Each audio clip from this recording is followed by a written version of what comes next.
All right, hey everybody. Welcome to episode number 2 of the Art of Truth podcast. I'm Joshua Carlton with my co-host Sean McCoy, and we are excited to bring episode 2 to you already. How you feeling? Excited. How you feeling today, Sean? I'm feeling pretty good, bro. Nice. We actually were able to get a little 2.5-hour session in on Sean today, working on his baby gorilla tattoo. I'm pretty excited about it. We got to work on the hand, and I really spent a lot of time getting those knuckle textures and stuff in there. But it also sparked some good conversation, too, about primates. You know what I mean? About where we really kind of evolved from. And, you know, even when Sean was telling me how he realized maybe he needs to be hanging upside down a little bit more. Well, not just hanging upside down, hanging from every position pretty much, mimicking primate, activity. Right. Which I picked up from the Joe Rogan Experience podcast, I think a little over a year ago, when he was talking about how he was just hanging and stretching from pull-up bars to relieve the tension in his neck and his shoulder. And it just made sense. So I tried it out and yeah, it felt fucking great. Nice. I think that it's kind of a new thing for me, but I've really become fascinated with that, just kind of looking at where we came from and understanding how different the world is today. But, you know, I know that they used to say astrologers would look to the skies. If you want to see the past, the future, even look to the skies. But really all we have to do is look at what came before us and what's working. And so it's really interesting. Like, I never really thought about hanging from stuff. And it's like, well, of course we should be, you know what I mean? Like, you have those machines where you can hang from, and, you know, I just never really thought about it. It's actually something I have not experienced yet, but just from our conversation today, I'm kind of excited to I can't wait to put a fucking pull-up bar in the studio. Yeah. I mean, I think I mentioned that to you a while ago. A while back. I was like, yeah, a pull-up bar in the studio. And you're like, yeah, well, mics and stuff first. Right, and I'm right. like, yeah. But no, I mean, I want to hang, man. It'll be funny when my clients come in and I'm just hanging upside down. Yeah, but 5 more minutes, bro. Well, I'm not hanging upside down from no goddamn pull-up bar. I got an inversion table that actually right. secures me, but we need to throw an inversion table in here too, because that's just as important in stretching your spine out, relieving the muscles. The fluids between your vertebrae need to be able to go in there and re-lubricate, those joints. Yeah, like you were mentioning with your gut even, you know what I mean? Like this gravity pulls things down, and it's one of those aha moments where you're like, well, shit, yeah, that's definitely happening. And even the act of like jump roping or kind of bouncing, Sean's been showing me some really good stretches. As I'm on this new fitness journey, I'm kind of doing this solo and I'm researching things, but it's nice to have somebody like Sean who absolutely knows what he's doing and can kind of keep me from hopefully hurting myself, because that would be the worst possible thing if I could. I wake up every day and I'm so excited to work out, but if I fuck myself up, pull a hamstring or whatever, I'm just going to slow my progress down. It's not even that. It's worse than slowing your progress down, because it puts you in that deficit where you can't do the thing that is giving you that release and actually keeping you sane and happy and healthy. Yeah. So I've been lucky. We took a little break from the tattoo, and Sean's been showing me some stretches and some different things, which we're going to do a little bit more after the podcast today. And which I fucking loved. Honestly, that was like almost the highlight of my day, besides doing this podcast. I got stuff that I'm going to start doing immediately tomorrow that I hadn't even thought about. You know what I mean? But, for me, it's always been, advice is awesome. But look, when somebody that's clearly out of shape is like, hey, bro, bigger weights, less reps, or they just want to tell you, and it's like, well, you're just parroting back something that you've, heard. So, being that you care about your health, you know what I mean? That goes a lot longer with me. That carries a lot more weight. You know what I'm saying? So I think we're so similar too. And like, we both want to know why. Okay, so absolutely. Like sometimes, not to interrupt you, sorry, but even when I'm tattooing, like if I discover a technique and I'm like, oh shit, that puts the texture in so perfect, it's not enough that I can just do it. I have to know why it's working. Well, I mean, the why is everything. For me at least, and it always has been that. I was probably one of the most annoying kids ever growing up, because I always asked why. I would take shit apart because I want to know why. Why does this work? How does that happen? What's the connection here that makes this something that's functional? Yeah. And so it's really hard for me to buy into something unless I can understand from A to Z why this is going to work and how it works. I'm not saying I have to do that with everything, but it's a huge part of me incorporating that into my knowledge and into my routine. Yeah, I'm always talking to my kids. They really hate school, and I do get it. But I'm always like, aren't you fascinated to learn about the ocean, to learn about the abyssal plane? You know what I mean? Like, I love that shit. You know what I mean? And they're interested in what they're interested in. I'm the same way. Well, like, yeah, you guys got a little bit of an age gap, Yeah, between you and the youngsters. when you're not interested in something, like I love, you've heard me say before, I fly drones. I love flying drones, and I can't get anybody to give two shits about it because it's just my thing. You know what I mean? Other than my buddy Sean King. But well, buy me a drone and I'll be in. They are expensive, and I'll be I'll be both. I don't think people realize how amazing they are. Like they can do some crazy shit. We'll have to put some footage up. I've been wanting a drone since Problem Child. Yeah. Okay, Yeah. Since he had that helicopter. Nice. And I think he had little rockets on that shit, right? Yeah. Didn't he have little rockets that launched? Yeah, that was a good movie. Yeah. Oh yeah. No, I was like, one day. And now they're badass. Right. So one of the things that I definitely am super excited to announce in this episode 2, if you follow me, you've heard me talk a little bit about this. I'm so excited about my fitness journey, and I really just want to motivate as many people as possible to get moving and to get healthy. I know as tattoo artists, we sit around all day. Like if you're a successful tattoo artist, you're sitting for 8-10 hours a day, and we're eating in a hurry. We're eating in a hurry between clients. So I proposed this idea. I put this video up. It was supposed to be a little bit motivational, also kind of keeping myself accountable of what I'm doing. So if you go to my Instagram or my Facebook page, my Instagram is Joshua Carlton Official. You can see this little motivational video from maybe 4 or 5 days ago. What I would like to offer is anybody out there that wants to get healthier, that wants to lose some weight, make a similar video. Just make it with your phone. You don't have to try to make it all cool and everything with music. I want you to weigh yourself, and I want you to own it and post your weight in this video to me. And I want you to tell me how motivated you are to get healthy. And then in 30 days, we're going to do a follow-up, and we're going to see where you're at.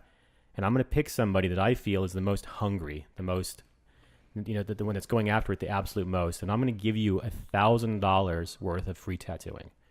We'll book this. We'll do it at my studio or at a convention. I'm just going to give it away. Nothing attached to it. You don't have to purchase anything. You don't have to listen to this podcast every day. I just want to motivate you. So can I enter that? Because that's like fucking epic. Right? Yeah. I'm booked for close to a year. I'm going to skip ahead of the line and tattoo on my day off. So like when I choose the winner, it's going to be relatively quick, which is, this is how much I care about you getting healthy. So, I want you to show me you're fucking motivated and you're hungry and you're going to do this. You're going to do this with me, and we're going to keep the weight off, and we're going to fucking start this process of getting tattoo artists moving. So they basically just have to break down where they're starting from. Yeah, I'd like to see their weight in the beginning. You know what I mean? Right. This isn't to go starve yourself or anything like that. This isn't, don't drink water and fucking. Right, and that's the thing is, you're not going to impress me by like, fasting and just losing a bunch of weight and getting anorexic. Like this is much more about drive and motivation, and this is about character. This is showing me that you have this motor to do this. It's about being motivated to change. Yeah, exactly. Instead of just cheating your way to a badass. It might not be the most perfect way to do this contest, but I've been thinking a lot about how to do this. You know what I mean? And I just think that this can get people going. And to be honest with you, if several people enter, of course I'm going to pick a winner, but I'll do stuff for other people. We'll figure, fuck, dude. Whether it's a painting or prints or a T-shirt. I mean, shit, you got some dope gear. I mean, if you're a badass tattoo artist, maybe this will get you a booth at Evergreen. Like, I promise you, if you get your shit together and show me that you've got this drive, it's going to be worth it as far as my end of it goes. Not only worth it for changing your life, you know what I mean? But so I just wanted to put that out there. Contest will start as soon as you hear this episode. If you want to message me for a little more details if I'm not being clear enough, I'm ready to I'm excited to give this to you. Yeah, I'd say you should post something on Facebook or Instagram. Yeah, and share it around. Please share this podcast around. It's only going to get better. Please share this around with everybody. Share the contest. It's open to any tattoo artist. In the future, we may do stuff open for everybody. But for now, let's kind of keep it this way. Keep it limited. Yeah, $1,000 tattoo from me. I'll tattoo you for probably 6 to 8 hours. That's a long session. You know what I mean? Dude, and as on par as you are and focused right now, that's going to be. I feel like I'm doing the best tattooing of my life right now because I'm so focused. Yeah. So you know what I mean? That's a nice thing. Someone that's had anxiety and depression. Sometimes I get down on myself, and I wake up and I'm just like, I'm fucking ready for the day. Bring it. Bring it. So yeah.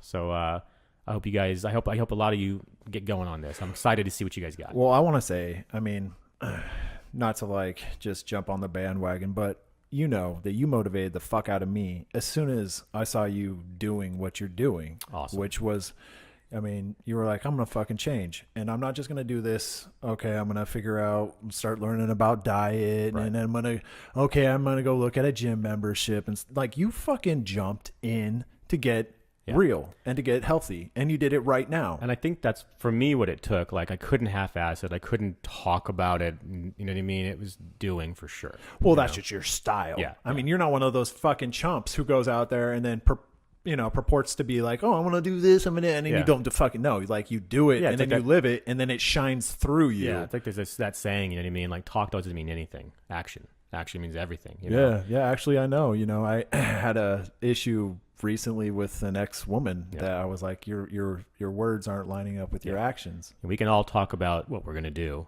You know what I mean? But until you do it, you know, and I don't always do everything. I've wanted to make a documentary for my whole, like, for years. And I'm constantly talking about someday. That's actually how my book came about. I don't know if I ever told you this story. So, you know, I would be teaching seminars, and I started writing these little thin pamphlets, just notes, right? And it kind of got a little thicker, and I started thinking, man, this could be a book, you know? So people Notes about what? About tattooing, like how my method. Like, as I was teaching my method, it started getting, 4 or 5 pages long, and I was like, I could write a book. And I'd see people at a show, and they'd be like, what are you doing nowadays? And I'm like, I'm writing a book, man. You know, total bullshit. One right? posted at a time, baby. I'm writing a book. And they're like, you're writing a book? That's fucking amazing. And it got to where Nikki, who she calls me out on everything, and literally in front of like a tattoo artist that I really admired, she goes, you ain't writing shit.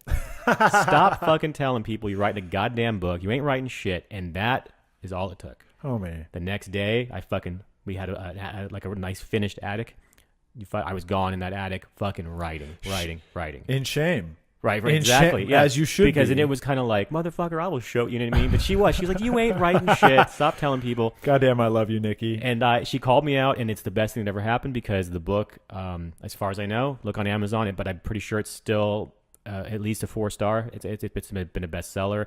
It's been translated into 15 languages. You know, it's something that I wish I would have had something like that when I was learning how to tattoo. It's Advanced Tattooing Techniques, A Guide to Realism. And I would have never written it if she hadn't called me on my bullshit. So that's that whole, like, talk the talk, walk the walk. I would have just kept telling people, because that's cool enough for me at the time. Yeah. You know what I mean? Man, I'm making a movie. It's like, well, you know, do it. Yeah, you're going to be that dude that made Boondock Saints. Oh, man.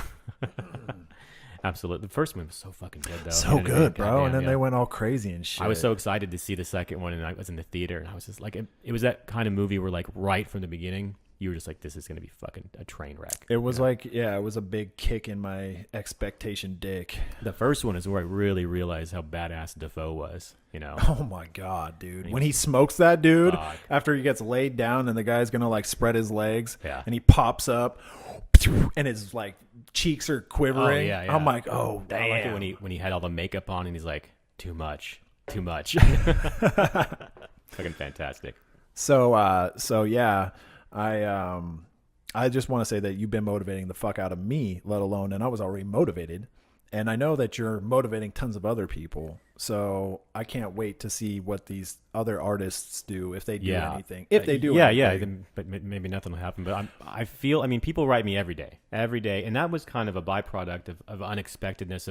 I started posting information more than anything to keep myself accountable, just because it's like, I can't say I'm doing this and then, slip up. This podcast is the same way. If I'm going to sit here and tell you to get off your ass, I better fucking not be sitting on mine.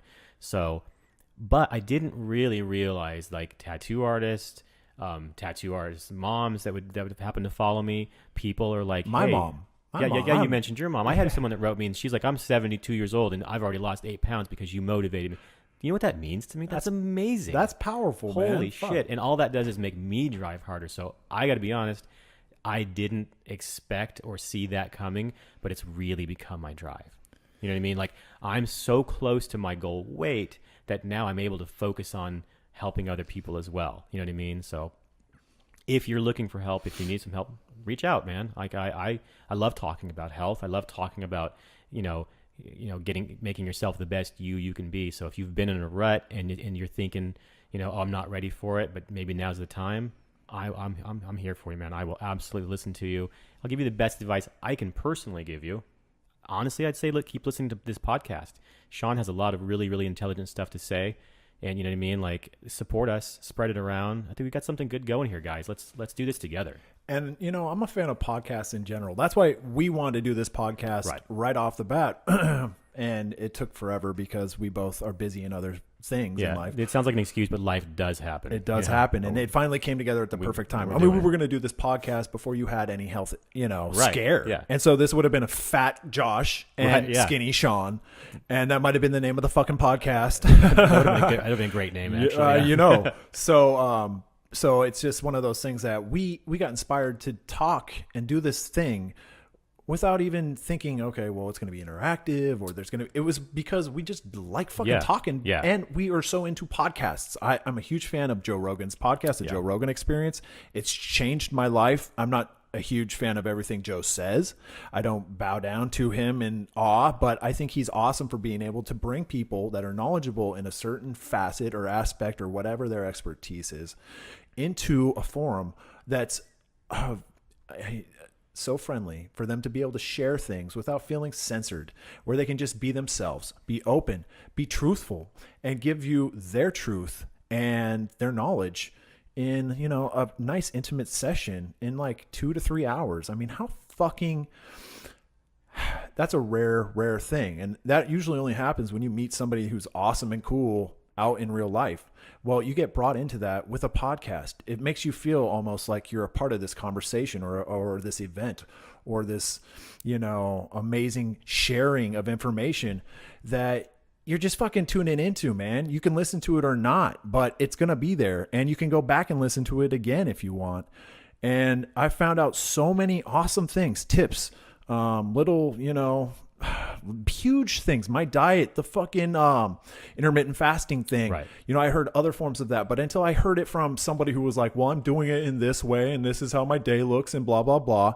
It didn't make sense to me. It wasn't something that I could do and adapt to my life, but it was one of those things that when I was ready for it and then I heard it, I probably heard it from other fucking people too, but it came to me and it resonated. And then I carried that. And I then also, learning about other parts of my diet. Well, there's all sorts of, we were just talking about fucking a plethora of diets. You got that keto, you got paleo, diet, you got all this other, no carb, low carb, high carb. I'm just one of those guys. I'm like, okay, you should really maybe go see a nutritionist first, get your blood checked and find out what you're allergic to. Right. And that's important too. Like, I know I'm giving a lot of advice, but talk to your physician, talk to your nutritionist, because, I know it's working for me. I'm certainly not going to sit here and tell you what's perfect for you. I can give you some ideas to talk to your nutritionist about. Same with Sean. Obviously, talk to your doctor. But, some of those assholes are talking about Wonder Bread. And that's the biggest issue I had. Like I mentioned, I talked to my nutritionist, and it was a lot of weird shit. So you can always get another doctor. You can always get another nutritionist. So, I think, listen to your body. I mean, that's the main fucking thing. So much, man. So much of that. Like, I'm always so eager to get on that treadmill or go running, and it's like if I start feeling a little pain in my chest or something, that shit scares me. You know what I mean? And I listen to it. So, I have to check my blood sugar every morning, and this morning it was low for the first time in a minute, but I've been going pretty hard. But so I actually had a little glass of orange juice, which was the best tasting thing in the world because I haven't had any orange juice in like almost 2 months. But it worked. It did the trick. And I didn't skip out, because I was afraid I was going to miss out on exercise. So did you feel like one of those kids in like the Sunny D commercials? Shit. I was gulping it. This shit is what it's at. I was like, good. Oh, we got some purple shit. We got some soda. No, I want that orange juice right there, player. The funny thing is, my dad used to buy Sunny Delight, and like I think I remember when I was a kid liking it, but as an adult, I tasted it. It's disgusting. It's fucking terrible. Bro, they had me sold on that. That commercial was so effective, homie. I mean, no. Purple stuff. Get that purple shit out the way, Yeah. okay? Yeah, no, that soda, it's okay, but I want that good Sunny D in the Sunny back. D. Oh, bitch, that's mine. It's like real thick and viscous. Yeah, it's like a petroleum citrus product. Yeah. It's not orange juice at all. So listening to your body also means when you eat something, how does it affect you? So if you eat a sandwich, do you feel lethargic afterwards? Right. Does your stomach hurt? Do you have to take a shit right away? Right. Do you get those stomach rumblies, or do you feel kind of satisfied like you don't need to eat something else? Yeah, if you can be satiated for hours, which you should be. I didn't know that. I thought that was normal. Like I eat and then I get really tired because people would be like, oh, Thanksgiving, I eat turkey and the tryptophan. It's no different than, like that's not why you get so tired. Like you get so tired from that sugar crash. You know what I mean? And I did that every meal. Fuck just Thanksgiving. You know what I mean? So, every day's a holiday. Yeah, yeah. Holiday. So now, like, it's weird because I'll eat a good, healthy meal, like, and I just feel good for so long. You know what I mean? I always get, a lot of vegetables before I come in to tattoo. I really go with the kale, a lot of vegetables, berries, stuff like that. Now, absolutely now. And I come in and I'm just like, man, I'm ready to tattoo. You know what I mean? Even you were like, oh, we ready to stop? And I'm like, no, let's go a little further. Oh my God, dude. You know what I mean? I'm the one now. No, because when you pull the phone out to take pics, it's usually like wrapping it up a little sweet. bit. This is the signal that today I was just like, look at those fucking cool knuckles on that monkey. You know what I mean? So I want to get pictures of it, Which is the shit, man. The fact that you're so fired up, motivated, and then literally killing it with your art. You're a savage anyways. You're a killer. You know that. And everybody knows it. So when you take it to that another level, it's like, yeah, I can do this, but I can do it faster and I can do it better. Well, I used to watch these artists that I would admire and they'd post these pictures and they'd be like 9-hour session. And I would just be like, I would die. It sounds horrible. How do you, I don't understand even if the client can do it. I just could never do it, and now it's like it's because they milking them. I think it's when they like charge them by the hour. Yeah. That's why I try to go by this because people are always like, "What are you an hour?" And I'm like, honestly, if you got a cool ass idea that I'm into, I'll give you a fair price because I don't charging by the hour you can tell they're looking at the clock. They're getting antsy. And you're not going to be able to get this, everything in one session. Yeah. So that's one of those things that's really important for artists to be honest about. Absolutely. Is there's only going to be so, and you've always been, I mean, fuck, you were overly honest about that. I'm always really upfront. I like, as a painter as well, like you can't paint, okay, if you paint a wall, it looks good until it dries and you got to do another coat. That's how the same thing with tattoos. People are like, how do you get your white so white? And it's like, I do it twice. Sometimes 3, you know what I mean? Like I'm just like, I don't know if I'm obsessive, but I do the same thing. Yeah, it takes the right client because we live in that fast food. We live in America. We want that instant gratification. And so especially clients that travel. So I got to tell them, I'm like, look, you're about to get on an airplane and fly out here. Your tattoo's not going to be finished. And I'll direct you to somebody who can do it closer to you. But if they're willing to fly out a couple of times, I'm absolutely willing to work on it. And what's cool now is like you're going to do so much more. You're going to get so much more done. Now I'm getting more focused. Yes. The energy's on point. You're fucking like so dialed in. Yeah, because I used to say that I'd be like, if I tell you I'm done, trust me. And it wasn't because I was so much physically tired as much as I was mentally drained. Yeah. And that's what's changed so much with my better diet. And it's only going to get better. But I'm just so much more. I don't know. Like I feel like I can focus for a lot longer. Your fuel is on point. Yeah, I feel you got that good. premium going right now. Exactly. Yeah. So that's been such a wonderful thing, and that's one of the reasons I want to do this contest. I want you to feel like I feel. If you've been feeling like shit, man, it's not because you're getting older. It's not because it's because you're sitting on your butt all day tattooing. I know you're working hard, but you got to get that mental game up. You know what I mean? Mental game and then the physical game. I mean, it is you really are how you feel, and you feel how you eat. So you are what you eat. Right. And that's why people say that shit. It's very accurate and cliche at the same time, but what you put into your body is going to completely affect how you think, how you feel, how you perform, all of that stuff. Absolutely. So if you're putting stuff in there that isn't good for you, you're not going to be the good person and the most effective person that you can be. We're all individuals. We're all different. We all got different shit going on. You should all have different goals. Yeah. I was just telling Joshua how my goals have changed for my workout desires and and how they've evolved just in the last year because I want to advance. I did achieve the things that I wanted to achieve, and it took, a proper amount of time, but that's how I know I have to do it now. I can't just go gun ho. I can't just be balls to the wall. Right. Oh, I'm going to fucking bang these maxes out. I'm going to go hit 2-3 reps per set because that's how you get bulky. Well, shit, I want to be symmetrical. I want to be strong on both sides. I don't give a fuck how big I'm a big dude anyways, frame wise. And I'm over that egotistical shit where it's like, I want to be swole. Yeah, I think at the beginning, like I always hear people be like, I don't want to get too big. You know what I mean? Bro, like, you've heard me say that. Right. It's so funny because people, I mean, I say that to women, you know, Sure, they'll be yeah. like, why don't you, wait, I never see you do bench. And I'm like, well, I'm actually afraid of being I don't want to Sure. be big. And they're like, shit, don't give me that. You got to tell me you got a big dick. And I'm like, I'm not trying to brag. I'm literally telling you. Right. I mean, look at you want me to pop my shirt off? I got big fucking chest, man. I got big pecs, and they'll turn into some meaty titties. Right. If I hit the fucking shit. What happens with that? Like, so let's say like a big dude, and they lose their muscle. What does that do? Does that Depends on if they were on some steroids or some shit. We Sure. were just talking about dudes who use steroids and how. Yeah, if you guys haven't seen it, look up the videos where people are injecting synthol, like literally these fake muscles. I got to show you later, man. It's fucking ridiculous because it doesn't look real. It doesn't look natural. There's even a video of a guy on stage competing. You know what I mean? He's fucking ripping his arm up and it pops. Like, Oh, it that's just fucking, beautiful. It's fucking, That's like, beautiful. Thank you. He's bleeding. YouTube. He's bleeding like vegetable oil. You know what I mean? It's fucking crazy. Yeah, Wah. it's unreal. But yeah, I've been tattooing for so long, and I've tattooed people tons of times, and they're always like, whoa, what happens, bro, if I get real jacked? And I used to joke Don't around. worry. Yeah, I'd be like, don't worry about You're never that. gonna get that. The funny thing is, though, is I tattooed this guy one time, and he said that, you know what I mean? And I kind of joked around with him, and I didn't see him for like a year, right?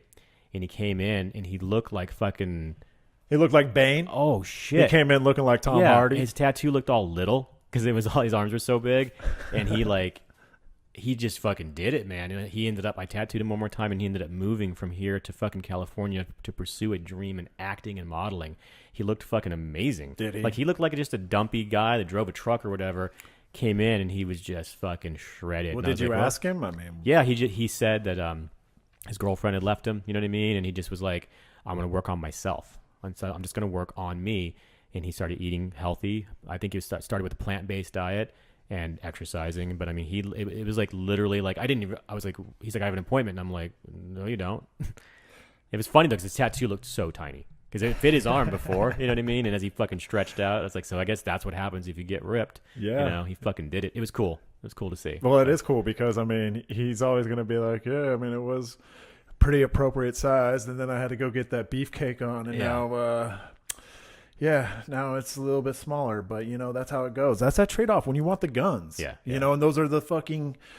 I was like I said, 230 in the first podcast, at my biggest point when I was lifting, and I was just lifting to basically be big and as strong as I could be at the time. But the strength wasn't functional strength. It was just fucking glamour strength. How much weight can I lift? And, so my intentions were wrong behind that. But I was so young, I was basically just trying to pump testosterone out. And I was fucking pissed because I had just got out of a relationship with the wrong chick, and it was one of those motivating things. I was fired up. I'll show her. Fuck, next time she sees me, she ain't even gonna know. Jesus, I can see that being a huge motivation. I can see that for sure. You know what I mean? Like, we use revenge body. We use whatever we can, Yeah. but there's nothing more motivating than showing somebody that, and she didn't dump me or anything. She was just such a drama in my life that when I got rid of her and then I found out she was with some other dude, I just used that as fuel. Yeah, it's like I stored that inside me and I fucking burned on it. Yeah. Like, this bitch, next time she sees me, oh my God, I'm gonna fucking be here. Pop, pop, pop, pop. Right. And I was, and she was all over me, and I didn't give her no shine, and she wasn't fucking cool with it. And then I realized I was in this whole other state mentally and emotionally, and we weren't even on the same fucking page, but it wasn't because I was big and had been lifting weights. It was because I had stepped away from her long enough to mature a little bit and to notice what I really didn't like about her and what I didn't like about myself and why that relationship was toxic and all that stupid shit. And that's what also was that tipping point for me to quit drinking. Good. When I quit drinking at 22 years old. Mm-hmm. So, when people find out, because I'm going to be 33 in a couple weeks, that I haven't drank for, fucking 11 years, it's one of those things where they're like, what? you don't drink at all? And I'm like, yeah, I don't People drink. get weird about that. Yeah, they're like, you don't drink at all, like even I socially. don't It's like, poison myself yeah. at all. Like, I don't, not even a little bit of gasoline. I just don't want it in my goddamn system. for me, it's always been a control thing. Like I like being in control, and I have a hard time. Like I've noticed that a lot of my friends that do drink, they don't seem to know when enough is enough. Like they're good, they're buzzed, they're having a good time, and then they're blacked out. It's like, how do you not know by now? And now, as a non-drinker, that's hard for me.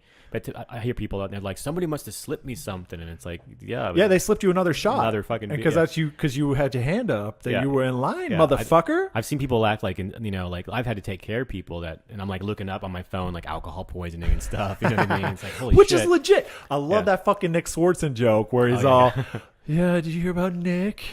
Yeah, he got poisoned. Oh yeah, who poisoned him? Nick.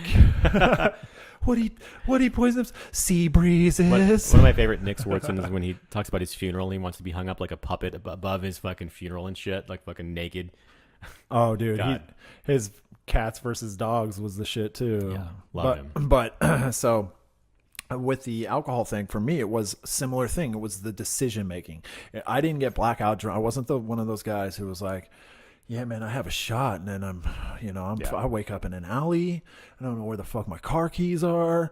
I might have sold some dick to some other dude, or I might have sucked a dick. I don't know what the fuck happened. Did I blow somebody again? So again, fucking what for me it was, my standards would drop. So I would go, and it was one of those things. Like best example. There's certain bars I wouldn't even go into unless I had a certain level of intoxication, because there was never any fucking quality women in Not there. the best pool. Not even it was like a fucking puddle, dog, a dirty puddle. So I would be like, all right, I gotta have fucking 6 shots of whiskey before I'm even entering this spot, because I'm just gonna want to leave right away. I need to be on the level. So I would do that, and then I was realizing I was dumbing my shit down to a point where I could handle talking to these repulsive people. To me, repulsive. They're probably great human beings. Sure. When they're not all schwilly billy too. But when we were all on that level doing our damn thing on a fucking Friday or maybe a goddamn Tuesday, I don't know. It doesn't really matter, when you're just looking to poke something. Which is what it would get down to when alcohol was involved. I mean, it was also probably the age thing in my fucking late teens, early 20s. You just want to fuck. And so when I finally realized, if I don't drink, I always end up with a really cool person hanging out. We might not even fuck. We might not even kiss, but I'm going to be happier with myself at the end of the day. That regret, that walk of shame isn't gonna be there, and that's so much that's so valuable. Plus, I'm assuming a lot of these women probably drank quite a bit as well. Bro. And that comes with a bunch of baggage. They weren't gym rats. Yeah, that comes with a lot. There was hood rats. Yeah. I was thinking about this the other day. What are your thoughts on, if you're on a talk show and you're someone that smokes, let's say you're up on the panel and you're smoking, the crowd is going to be like, that's bad for you. Cigarettes? Yeah, cigarettes. Okay, Sorry. yeah. You know what I mean? Yeah, it is bad for But you. I've noticed that there's this, this trend that we can't seem to get away from. I don't want to say fat shaming, you know what I mean? Because I don't think it's good to shame somebody necessarily, but it's like, it's automatically you're beautiful. You're beautiful inside, and you're an amazing person. Some people are just shitty, even fat or not. You know some what I mean? beautiful people are super fucking shitty. So I don't understand why, if it's it's unhealthy to be obese, it's really unhealthy.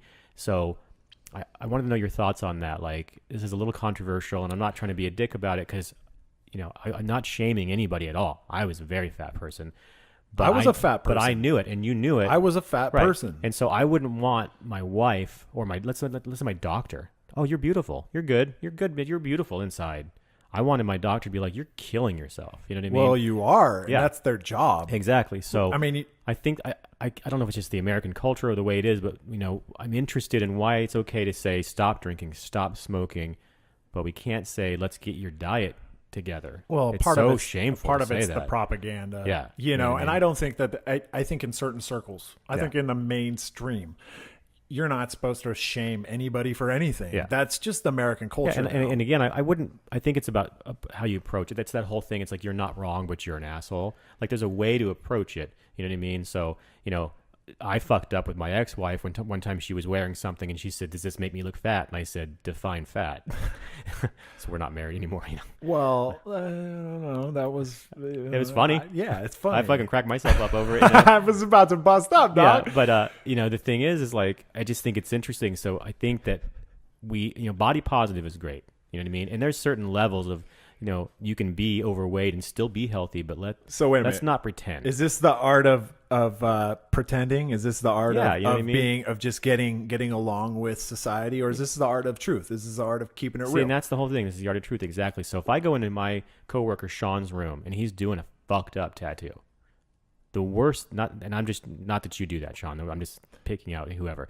The worst thing great example. The worst thing I can do is go in there and be like, "Looks good, bro." Oh yeah, keep killing it. You know what I mean? Yeah. The best thing I can do, not in front of the client, is to take him aside and be like, "What's going on? What happened?" Because how is he going to get better if I'm constantly telling him he's okay? So if I'm constantly telling, somebody that I care about that they're awesome and beautiful inside, then they're just going to keep on getting fatter and keep on getting let's even stop saying the word fat. It's just unhealthy. Well, why? Okay, so I'm a little confused because there's a total difference between being able to tell somebody that they're beautiful inside and being real with them about their exterior or with their health, because those are two separate issues in my book. Because I think that if you're an awesome person, there's nothing wrong with telling somebody, "Hey, you're an awesome person." Absolutely. Maybe I worded that wrong. Such a wonderful personality. You're fucking sweet as hell. You're caring, giving, thoughtful. And but at the same time, why I wouldn't go and do that and not, if they were obese, not try to, that'd be weird just to come throw them some compliments anyways. Right. So if it's in the vein of being real with them, I would be like, "Hey, what's up with what's going on with the health issue?" Because they're fully aware. So if you were trying to just be real with them, I might ask them, is being heavy is something that's really common in your family, right? Because a lot of people get really defensive about, "Oh, this is just it's everybody." such a sensitive thing. Like, it's easy to get defensive. It's easy to say that they've tried. Asking questions is probably the best way to approach somebody without making them feel defensive or having like they feel like they have to be defensive right off the bat and be like, "Well, I am this way." It's like we all are some way for a reason, right? I'm just curious. Is because being heavier is something that's common in my family and my dad's side of the family. And a lot of people in America, because the diet and exercise shit has never been a high priority in this culture. Right. And now it's becoming that, because we're realizing that, hey man, science is picking up. People are living longer. We have videos and evidence of us being skinny when we were young, and now we're fat as fuck when we're old. Right. What happened there from fucking 20 to 55? Well, it's not hard to figure out now that we can document shit. Everybody's got pics. Everybody's showing what their new routine is, what their new diet is. You can change how you look without doing surgery. And that's the most important thing. And what I wanted to retouch on about when you asked me in the first episode about the liposuction thing was, I had liposuction after I had already worked out and got to a point where I couldn't lose any more of the fat I had on me. Right. And as you and I know, fat cells never go away in your body once you've accumulated them. They just either expand and shrink. So they get bigger and smaller depending on what you're putting into your body. Right. They will accumulate. They will store fat for energy. That's what it's supposed to be, for energy. Yeah, and I remember when I learned that, it scared the shit out of me, because it sounds like, so no matter what I do, I'm not going to be able. You know what I mean? Yeah. Which isn't necessarily true, because you can shrink it. You can definitely shrink it. Get that shit shrunk down. Right. Exactly. And honed in. Really concentrated. And then if it's bothering you, there are fucking surgical things. Right. For me, like I said, my mom had told me, "Son, you're never going to have a six pack, no matter, that's just in the cards for you genetically." And I wasn't destroyed by it, but I was kind of like, "Yeah, I'll fucking show you and the world." I love that. That is something that I can change. Well, I realized I was just a little bit away from that. And so I was super motivated to get rid of the cells and stuff that I had accumulated early in my life in a period of time that I really didn't enjoy emotionally. Looking back, and in other ways too, But the emotions that I had going on in me, and that part of why I got depressed and I started eating really, really shitty and had food as an escape, was because I was so sad.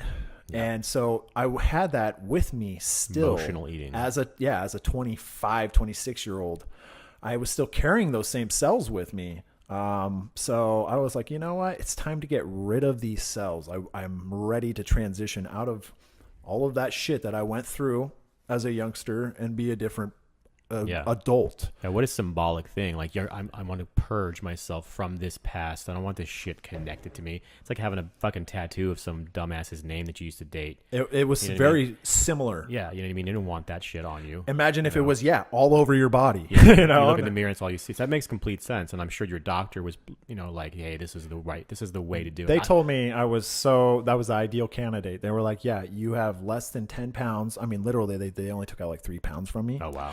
And they were like, you're like super healthy. You're ideal for this. Your cardiovascular is great. You're the ideal person to do this. You're healthy because it's an operation, man. They had me awake while I was doing it. And I told you it was the most painful fucking thing I ever went through. But I had my ex-fiance, the Mexican fitness model, she had liposuction too. And so when I asked her how that went, she said, I barely felt it. And I was like, you bitch. It seems so invasive. I watched that video. Oh, dude, it is invasive. It feels like you getting juiced up. Yeah. Like a turkey getting basted. I don't know if I ever told you this, but I actually had an appointment to do it. Yeah, you told me. Yeah. And that's why I told you, because, that was some, I wasn't anywhere near where I'm at in my head today about health. To me, I looked at it as an easy fix. I was, I had where my fat really likes to sit is just low in my gut, it's just, I just gross. So I was like, fuck it. I got money now.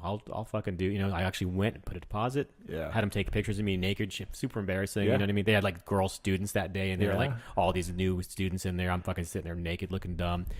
And, but one of the things he told me was, he's like, I need you to lose 15 pounds before we do it. And I'm like, motherfucker, if I could lose 15 pounds, I wouldn't be here. Be in your shit trying to give you this cash, man. So I'm like, you want me to do your job for you? He's like telling me to walk like a couple miles a day, which is shit now that I love. But at the time, I'm like, can I eat a cookie while I'm walking? So you weren't ready. I wasn't ready. You were Kanye's mom.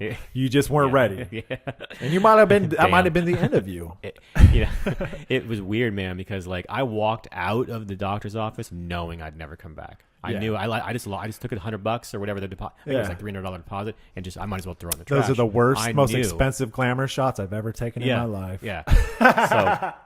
So, I was not even remotely ready because to me, it just was an easy fix. It's like I was thinking about.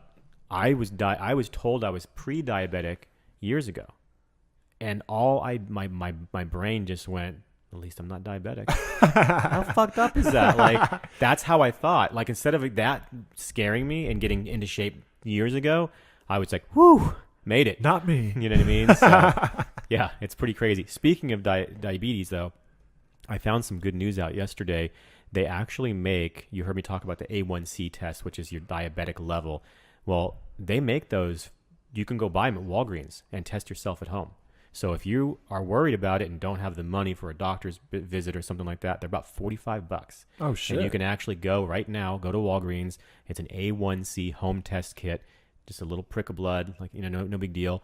And in 5 minutes, you'll know your 3-month average of your blood sugars. And if you're pre-diabetic or even diabetic, you can get on it now. That's awesome. Which is great, right? Because like you might have to wait months to get into the doctor's office. Nobody's going to do that, but that is awesome. Sure, yeah. I mean, who wants to find out they're diabetic? You didn't want to find out you were diabetic, dog. No. Your shit was like blinding you almost. Yeah. The pressure on your eyes. Every fucking thing. And you're like, man, my head just kind of hurts, dude. I can't. Guess I'm getting older. Can't see that well. That 43 is really a bitch. Yeah, when you find yourself going, this is me, there's time to look into some shit. Dog, you falling apart. Yeah, man. That's just me, man. That's weird. I feel like I'm about to pass out half the time. I don't know. It's funny because when you say you're 43, me and one of my really good buddies that is my basketball guru and mentor and coach, Marcus Whitaker. Shout out to Marcus Whitaker. Thank you, brother. He's the reason why I'm a legit baller and I can compete at a high level with other ballers. And the guy has worked with me, over the years and really dialed in my game and stuff. But I've tried to do the same for him Right. with diet and other things, trying to help educate him about other facets of health. Well, it was funny because me and him were talking about ages of some of the other guys in the ball group and guys we know. And we were just guessing ages, and he was pretty fucking off, and I was pretty close. But Marcus was the oldest one out of all of them. But he looks good, man, and it's because he takes care of his shit as much as he can. And I was really happy because he's 48 years old. You're 40 fucking 3, so that's like my basis for Right. like, okay, he's 48 and he's a savage. Right. You're 43. You're a savage, but in a different way. Yeah. And you got so much health left in Well, what's you. weird homie. is that like because of all the health problems, and like I keep saying, I thought it was because I was 43. I kind of thought like, God damn, that fucking came on to me quick. Like I didn't realize life would be so like. Now I just feel like I've got so many years. You know You what I mean? do, dude. Like, You added so many yeah, years. You know what I mean? I do feel young. You know what I mean? It's like, who cares? You know what I mean? Because I used to be like, man, I'm fucking like in my band, like we used to have a drummer that was like 20 something, and I was like, man, I could be his dad. You know what I Yeah. mean? It's like now I just feel like I could fucking, keep up. Now you want to longer. like almost size him up. You Exactly. see that motherfucker and you're Right, like, right. okay, all right, how many miles are you running, motherfucker? Yeah. All right, well, you want to do some arm wrestling one of these days? Speaking of running miles too, man, like I fucking I picked up like a used treadmill like a month ago, right? Just to see if I could even like do a it. St. Vinny's. Exactly, Yeah. yeah. And I could do like 4 minutes, and I was winded. And now, as I mentioned it, I love it, and I do 4 or 5 miles no problem. So now I'm like, it's time to step it up. I saw this commercial for one. You got fucking screen on it and shit, and virtual fucking tours, and you can follow a coach in Thailand. And I was like, this is some badass shit. That is. So I went looking for it. You know what I mean? Oh, the Great Wall of China, right? Yeah. You can run the Great Wall Yeah, of China absolutely. and shit. Yeah. And I was like, I'm gonna go check this shit out. Well, first of all, treadmills like that are really fucking. I had no idea. Holy fuck! And I was like, is my fucking health? Yeah, it is worth it. You know what I mean? It's worth it. So, even though it was Mother's Day, my wife was awesome enough to not make it just about her, and she's like, this is your health, and this is not a fad. Let's do this for you. I'll use it too. The kids will use it when they're older. yeah. I bought just the premium fucking, like it's so cool. So if I'm following this coach that's running on the Great Wall, as it goes up the hill, it automatically inclines, which is fucking crazy because mine just ran flat. And I was like, oh, this is easy. Shit changes when it goes uphill, man. Fucking changes.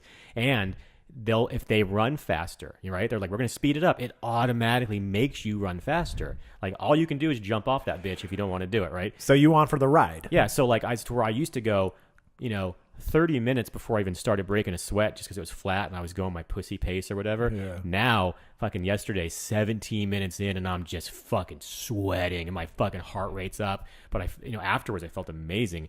But man, let me tell you, like if you're serious about that, spend the money on yourself, spoil yourself because that shit, like the whole like, where you can kind of like lower your heart rate and raise your heart rate and all that stuff. That's the secret. Intervals. Man. Intervals. That's the shit. I mean, Sean was showing me some exercises earlier, and just even before the stretching to get your body loosened up and stuff, and that shit is so important. it It's is. so fucking important. You know what I mean? So, yeah, I just wanted to share that because that treadmill, I was excited to get it, and then I got on it, and I was just like, at first, I was like, I made the biggest mistake in my life, but then afterwards, I was like, I feel amazing. Man, it's gonna take you like 2 years to run that fucking Wall of China if you end up trying it. And 'cause- you'll be doing it right, and then it'll show like a map view of where you're at. And I was so fucking tired, and I was just barely like a quarter of the way, and I was like, oh fuck. Yeah, I don't ever look at that cocksucker or the progress thing or Yeah. the time shit unless because I'm only trying to do 5 minutes of warm up. Right. Because I have some bro science. So Nice. one of my buddies that ran a dispensary was telling me that this was 4 years ago, that there was a sports science that came out talking about how they had mimicked how to get into the zone for athletes. The zone, if you're not athletic, the best way to sum it up is just being in this groove of where you're not thinking, you're just acting, you're just performing. yeah. You're just performing. You've done the practice, you've got enough muscle memory, you're just clicking, and when you're in the zone, you should be performing at the highest level. I feel like when I'm painting or tattooing, sometimes the zone. Yeah, because like sometimes I'll be like, shit, 2 hours have gone by. Yeah, where you're out of your brain. Yeah. It's really where you're not even cognitive of what you're doing. Essentially, you're just doing it. Yeah. And being present in that moment. So, and that's where you perform your best, because when you've done the practice, when you have experience, and then you just go into that, realm, then you really do perform at your highest level, because your body just takes over and goes into machine mode. Right. So the best way to be able to mimic that, or get into that, to artificially get into the zone, was to take a shot of espresso, which is basically, I think, like 100 milligrams of caffeine, and do 5-minute a bong rip, like a nice chronic bong. It was 3 factors. Okay. So a shot of espresso, just like one bong rip, not a huge bowl, not a fucking whole joint, just a bong rip, and then 5 minutes of intense cardio. Really? That's it, man. Get you in the zone. Okay. And that's because the stimulant of the caffeine engages a lot of the receptors in the nerves in your body, right? Gets the brain popping a little bit. I mean, fuck, I had a mate right here. You got a mate in front of you. It helps, get that cognitive function going a little bit. And it does work on the rest of the body. That's why the UFC tests for caffeine. Yeah, it's true. Yeah. I mean, it really is a performance enhancing thing. So the chronic, getting you in touch with your body. So you fire it up with the caffeine. You get that little bit of a stimulant. Then you take that minor hallucinogen, that little Mary Jane love. You throw that in there. She settles you down, gets you connected with your body, lets you feel what's going on with your muscles. Nice. And then you do that cardio. Boom, boom, boom, boom. Get that heart rate going. Kick it up. Get it into gear. You fire it up. Whatever the fuck you want to say, man. It gets you into that next level. So with that, you got that trifecta. And then I've done it. That's why I kind of showed you my routine earlier. Right. But it really does work, man. And it's one of those things that there's all sorts of different ways to do it. Other people do it. Some people don't need any of that shit. But that was the most effective way that they found to get people into the zone. So wow, that's fascinating. I like it. Whether it's bro science, whether it's dispensary talk, it works for me. So so you smoke pretty much every time before you work out? Oh yeah. I vape. And that's what's funny, is because I'm not one of those guys that's like, smoke weed, bro, you're gonna work out better. Right. You definitely want to have the right strains and not overdo it. And also you want to be hydrated. There's all sorts of factors that go into it. It's weird how you would think that hydration would be a common sense thing, but that's something that I don't think most people realize. They really are not drinking enough water. Well, weed's going to let you know. You get that cotton mouth. Right. I mean, fuck, brother. I'm almost done with the water that I filled up, and we're like 40-something minutes into a podcast. I'm going to have to go empty the bladder, refill the water thing, and it's because I smoked a joint before we even, right before we started this, and I've been hitting the vape pen and stuff. It helps with the inflammation. It helps with the pain from the tattoo. Nice, and it helps with the recovery on everything. I also have a Bruce Lee portrait tattooed on my forearm, on my left arm, with a badass cannabis leaf behind it. And that is in essence of and in memorial of Bruce Lee and his amazing effect on the world of fitness. I mean, his footprint. What do you think his body fat was? -3. God damn, right? Dog. So, but he used cannabis. He used hash as an anti-inflammatory. And you got to imagine how in tune that guy was with his body to be lit all the time, knowing what's going on with every muscle in his body. So when he was working out, he was connected like a motherfucker. And that's why he was able to do such amazing things and then recover almost instantly. I don't think a lot of people knew that. I didn't know that until most you people told me. don't, man. Yeah. But I mean, he grew up. He was born in Oakland or San Francisco area, the Bay. Went over to Hong Kong. Did his thing, learned a bunch of shit over there and, got in some scuffles, and picked up a lot of knowledge when he, late teens, adult, moved back to the States and then brought a lot of the knowledge and stuff that he did, the cultural things that he brought from from China. Right. And then went back to Northern California, the Bay, And I mean, it's NorCal. We have, that Right. was the original Mecca in the United States for cannabis growth. So he was just mowing on dank ass hash. That's crazy. I remember I was lucky enough that my dad loved Bruce Lee. And so I grew up on all those movies, like over and over and over again. I watched them tons of times, you know. It was kind of a bonding thing for my dad and I. So that's kind of cool to see that coming back around. You know what I mean? I had no idea. I had no idea. He was profound in so many ways. The guy, I mean, he was one of the originators of the first, dialed in diets for weightlifting and for exercise. He was one of those guys that was listening to his body and trying things out and going, how does this early on? How does this affect? And then he had enough clout to really, be a movement. Yeah. That's amazing. So I do use cannabis with those intentions. I don't smoke something that, indica before I go work out. I smoke a sativa, and I try to incorporate some CBD stuff. So I'm not really, too in my head. I don't want to be paranoid at all. Right. But I don't want to be anxious. So explain to me indica versus sativa. So a sativa is one of those stimulating, energizing strain, or there's the two biggest areas of cannabis would be divided into sativa and indica. So when somebody says, is this sativa or is this shit, it's probably some of both. Okay. That most strains nowadays are so crossed and interbred or crossbred with things that to say it's just sativa, there's rare, very rare strains that are just a sativa or just an indica, but most lean heavy to one side or the other. Sure. And the indica is more of your relaxing, more cognitive, introverted type stuff, that couch potato, the quintessential stoner weed that people think of. Oh, I just want to grab a bag of potato chips and Netflix and chill. Yeah. And that's what I like at the nighttime. So I do. There's totally that has its areas and it's amazing stuff because you want to unwind. I don't want to smoke some sativas at nighttime and fucking contain my level of energy. I want to switch gears. I want to change my frequency. Yeah. So that's why I'll transition into hybrids and things that are more heavy, relaxing, more pain relieving strains. And they really do have amazing pain relief and anti-inflammatory properties and calming properties too.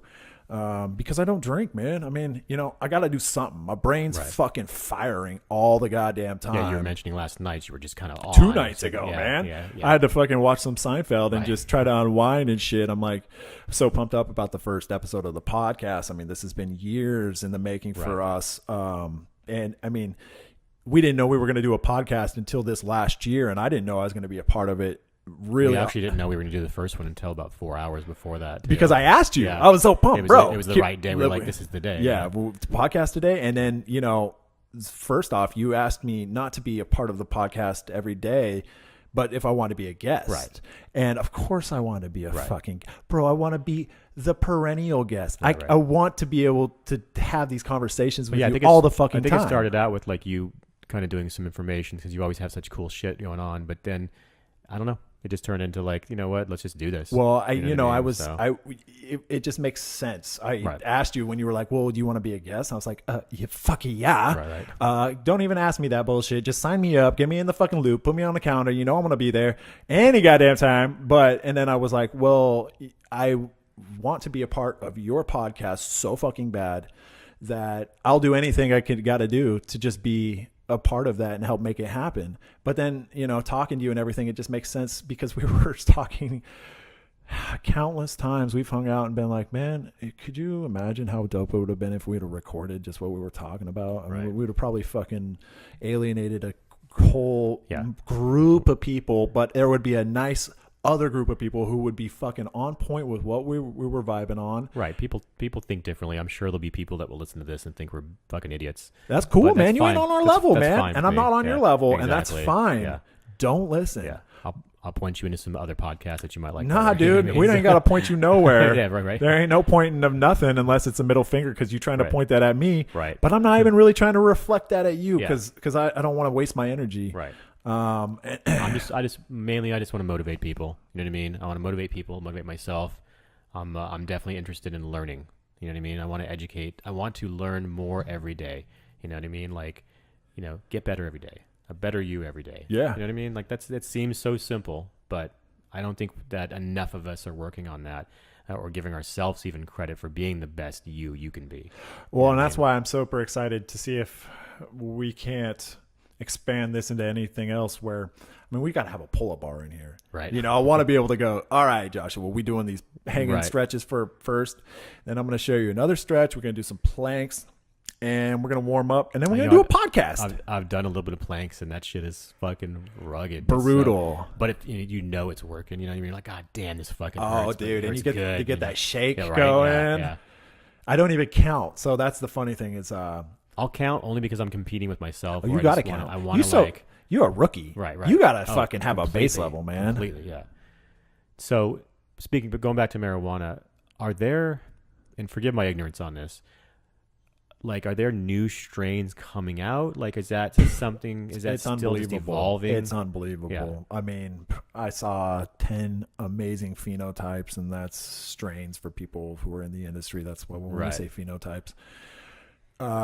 Just last month, man, that I was like, oh my God, that's delicious. Because that's what my boys do. Yeah. I mean, for those who don't know, I've been in the cannabis industry for a long time. I was a vendor to several dispensaries here in town. It's my passion. I love cannabis. I love it for so many reasons, mainly because it helps me. It helps me and it helps a lot of people I know. And it's something that isn't supported on a level that it should be. And until it is, I'm going to be passionate as fuck about it. And I'm going to try to continue to spread knowledge and truth about it. And when I can. So that's just my style. That's always been my style. I mean, I've loved Mary Jane since the fucking day we were introduced. It's amazing how far it's come. It is. But it's kind of amazing how far it has to go still because, my mom has fibromyalgia. And, you had given me some stuff, some edibles a while ago when she was visiting from Arizona and she was really in pain, and I was like, Mom, would you consider it? And she said her doctor had even told her to try it. So I was like, look, I got these peanut butter cups. I think with edibles, they're a lot stronger from what I understand. So I'm like, look, just take a little bit, just give it a try. You know what I mean? And it was the funniest thing because 45 minutes later, I'm like, are you feeling any better? And she goes like, I'm not in any pain at all, but my hands are super tiny. It was all, but it worked. And now since that day, that was 2 years ago, she takes, she takes it, I think in pill form now, if that's even a thing. I think she thinks but, it's like the only thing that helped her. You know what I mean? And my wife, Nikki, had like severe fucking toothache one time. Yeah, I remember. And she took that too, man. Yep. She's like those, and they helped her so fast. You know what I mean? It's real medicine, and that's why I believe in it. And even the CBD, for even though it doesn't have the THC, my dog is on it now, and every day is better. You know what I mean? And it's like, it's amazing to me how many things. Not to mention the hemp and you can make the rope you can make and fuel. You know what I mean? It's kind of crazy. And why wouldn't, hippie alert, why wouldn't Mother Nature provide you the things that you need to survive? You know what I mean? It has for fucking ever. So who are we to be like, no, that's good. That should be fucking illegal. Or what the fuck, man? That's like, I think that's the true form of evil. Yeah. When somebody's going to take something that's going to benefit people and help people and the environment, because we're talking about all sorts of, issues, energy issues, fuel issues, medical issues, ailments, all sorts of things that could be alleviated. I'm not going to say cured. I'm not going to go make grand statements, but I'm going to say we could help out some of these issues. Right, because isn't it pretty proven that even cancer patients, it definitely helps alleviate them. The pain, plus it gives you a little bit nausea. Nausea, which allows you to get an appetite. And what is food? Food is medicine. Right. So if you're not eating, my grandmother, why I got fat when I was young, I had a grandmother who was like my mom. She was like my surrogate mom. It's my dad's mom. My other grandmother lived 200 miles away, and she was amazing. And I was close with her too, but she wasn't nearly as there and supportive as my other grandmother, Patsy. And Patsy ended up having breast cancer. She had it from the year I was born, 1985, until she died in 1997. You never really get rid of cancer, but she fought it that long. And she was the most sweet, amazing, caring person that me and anybody else I ever knew that met her ever met. And she was the only reason why I was even semi-happy growing up, because I was an unhappy little savage, Right. just not not in a good place. And she was always there to like pick me up from school, because I was always sick of school, and to, you know, help me, you know, get out and to work shit out in my head. She was like a counselor and a friend as well. Right. Well, when she got sick, I mean, it killed me inside, Yeah, I bet, man. I And bet.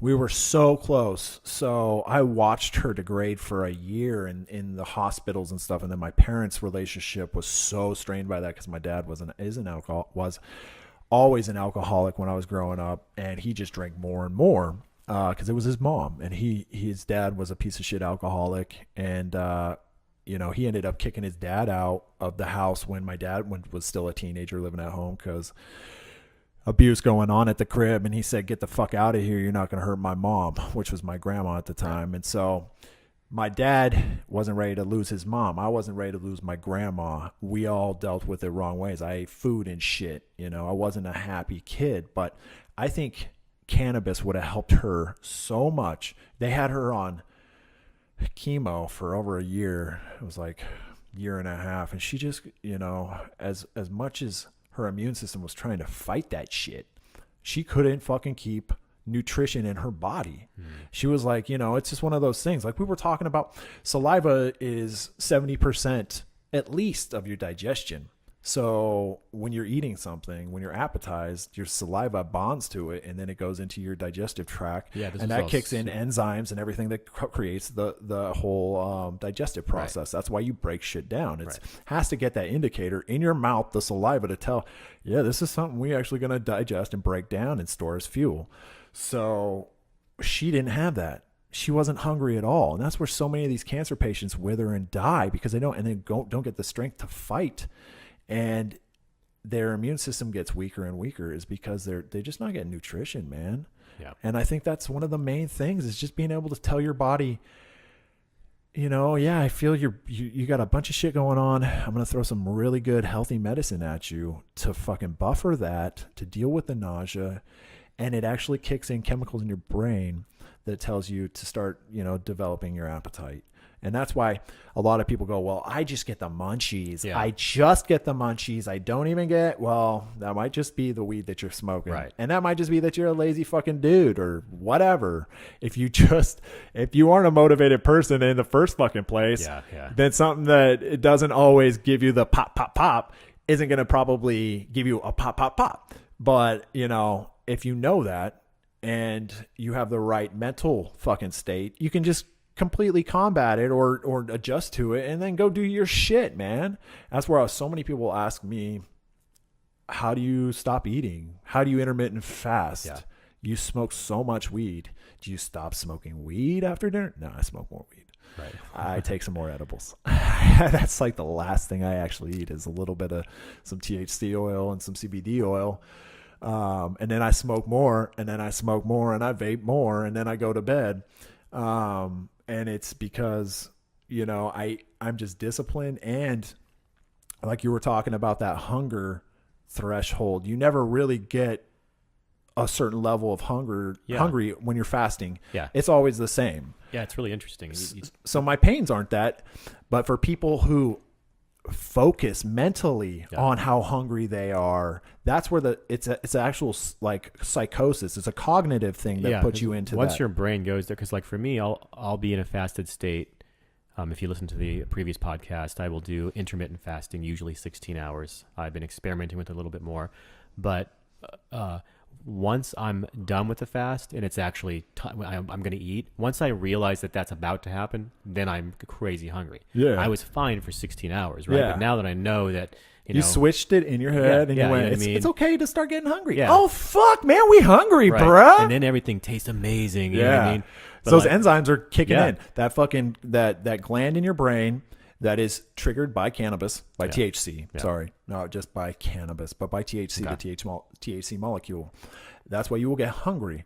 And it's not more intense. It's not dramatic. It's how you focus on that. And weed will help you focus. That's why I love it a ton too. And that's why your artist buddies who are amazing. Yeah, that blew my mind because, like, you know, this painter, Jeremy Lipking, he's one of the best painters in the world. His paintings are $20,000 in galleries. And he's like, I got to smoke weed. I can't paint. Yeah. He's like, I want to concentrate on this eye for 4 hours. Well, you know what I mean? And he's like, and I'll love every second of it, on cannabis. Yeah. You know what I mean? You ever painted an eye? Right. You ever painted an eye on weed? There's some trippy shit going on in there, man. Look at the pupil. Look at the pupil. Yeah, look at that shit.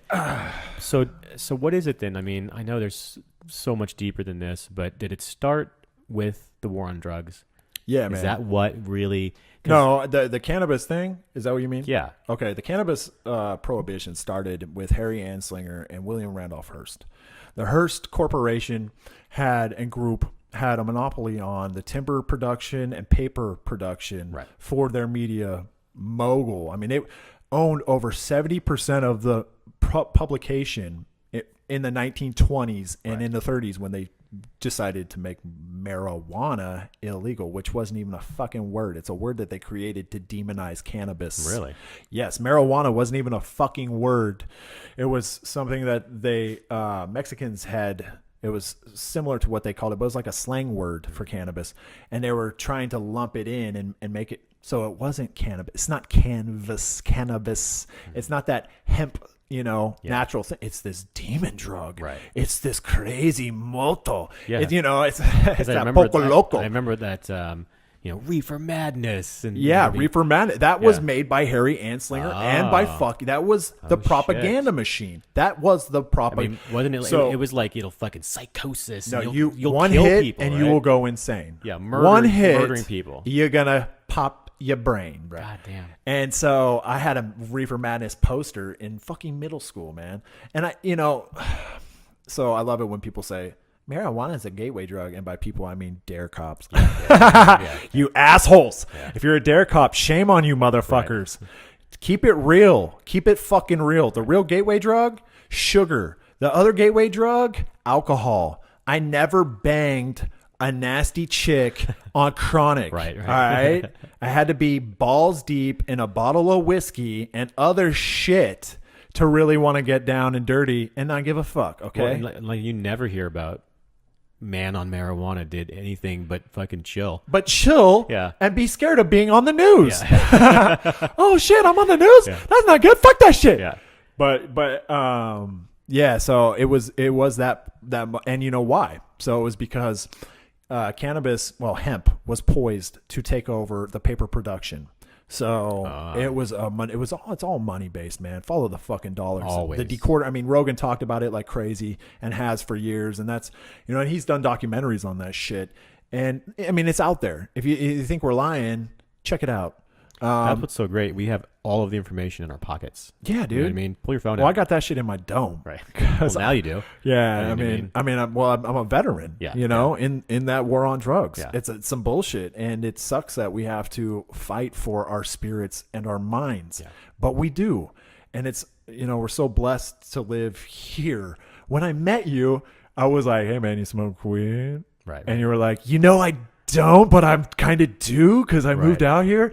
And yeah, like for me, it was like I didn't want to buy it off some guy flipping a nickel in the dark. You know what I mean? In the corner, I was like, you know what? If they can tell me the right strain and the what I can get, and it's never really been necessarily something I've definitely smoked it, and it's definitely helped when I have, but I'm an advocate for it for sure. You know what I mean? Like I know all of the things. So for someone who actually doesn't smoke it very regularly, I'm very pro marijuana.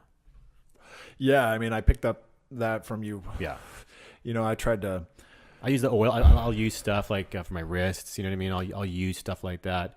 Yeah, that lotion. The lotion. That lotion is too powerful. And absolutely, they had lotion. I'm talking about. There was some amazing artisan lotion made by amazing. I mean, she is so dedicated to the products that she produces, and the highest quality level of just like organic lotion that you could possibly make.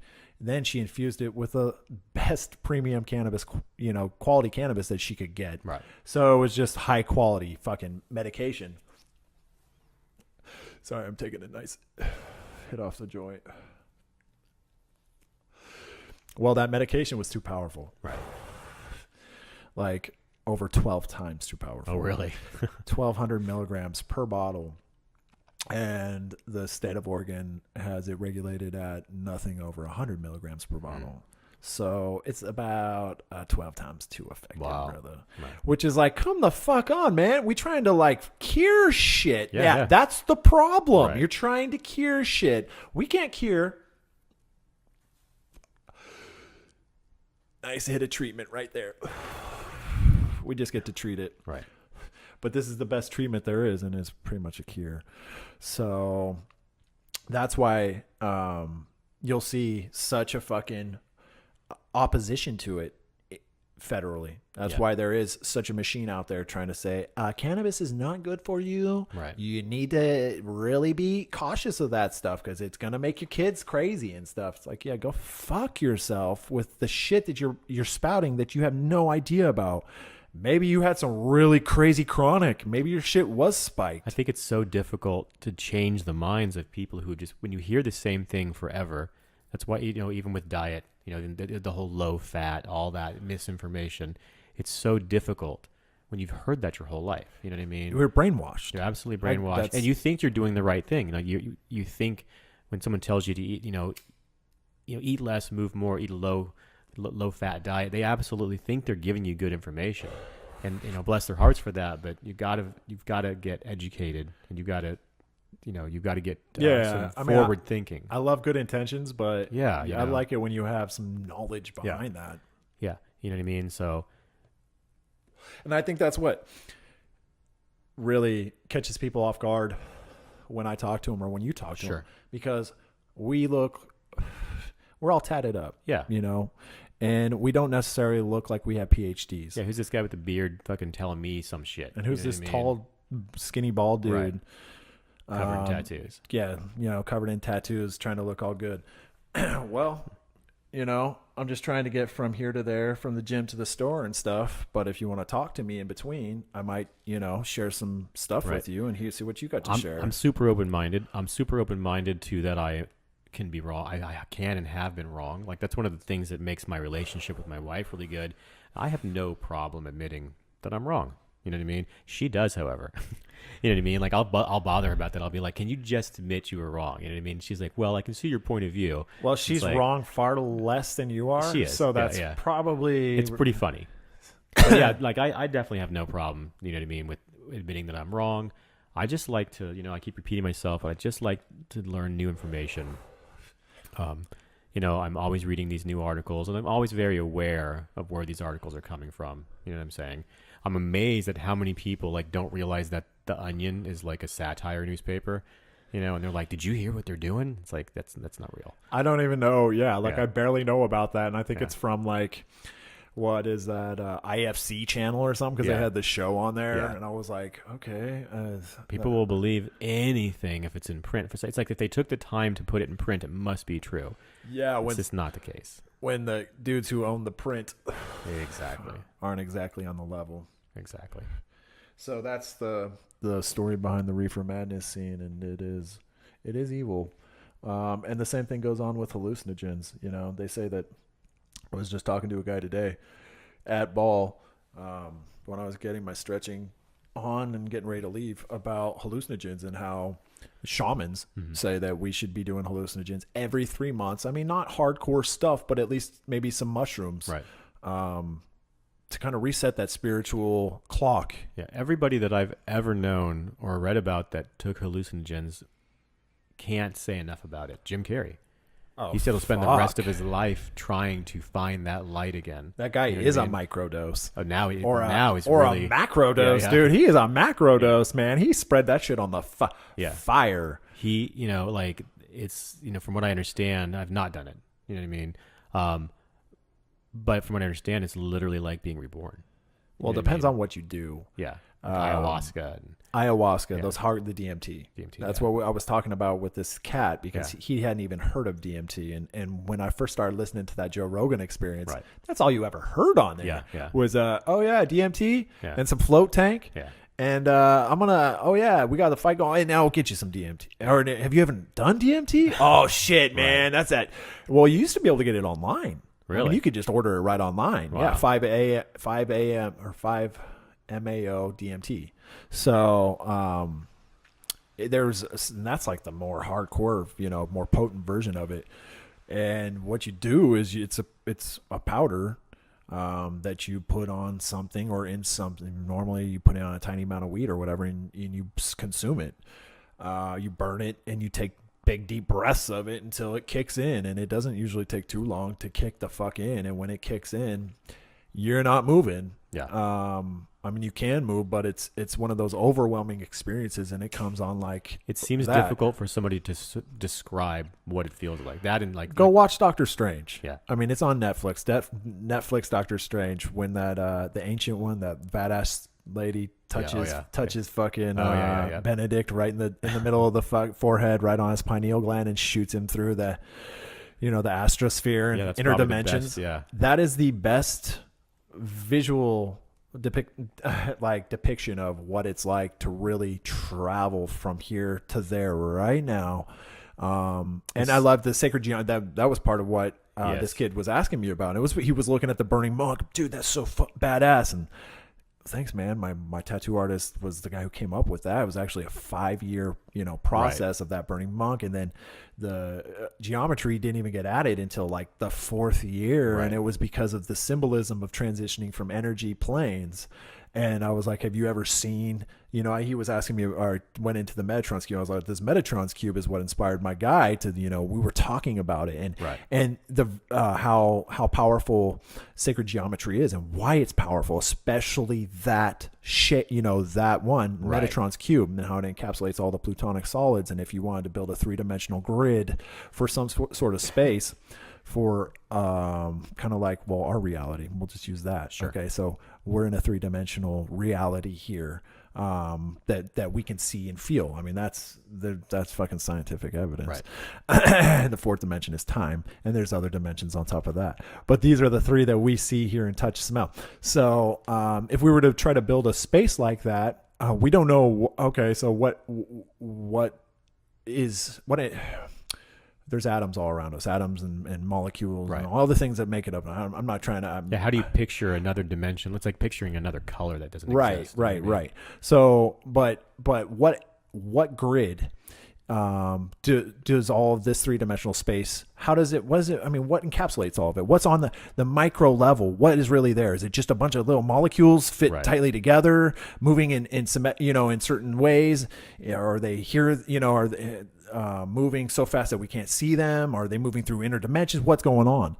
Well, we don't really know. But when you take hallucinogens, you get a glimpse in on some of what's going on there. And so many commonalities are sacred geometry. And I think that there's something there with that. I think that because it is the greatest base for like a grid for building a 3-dimensional world.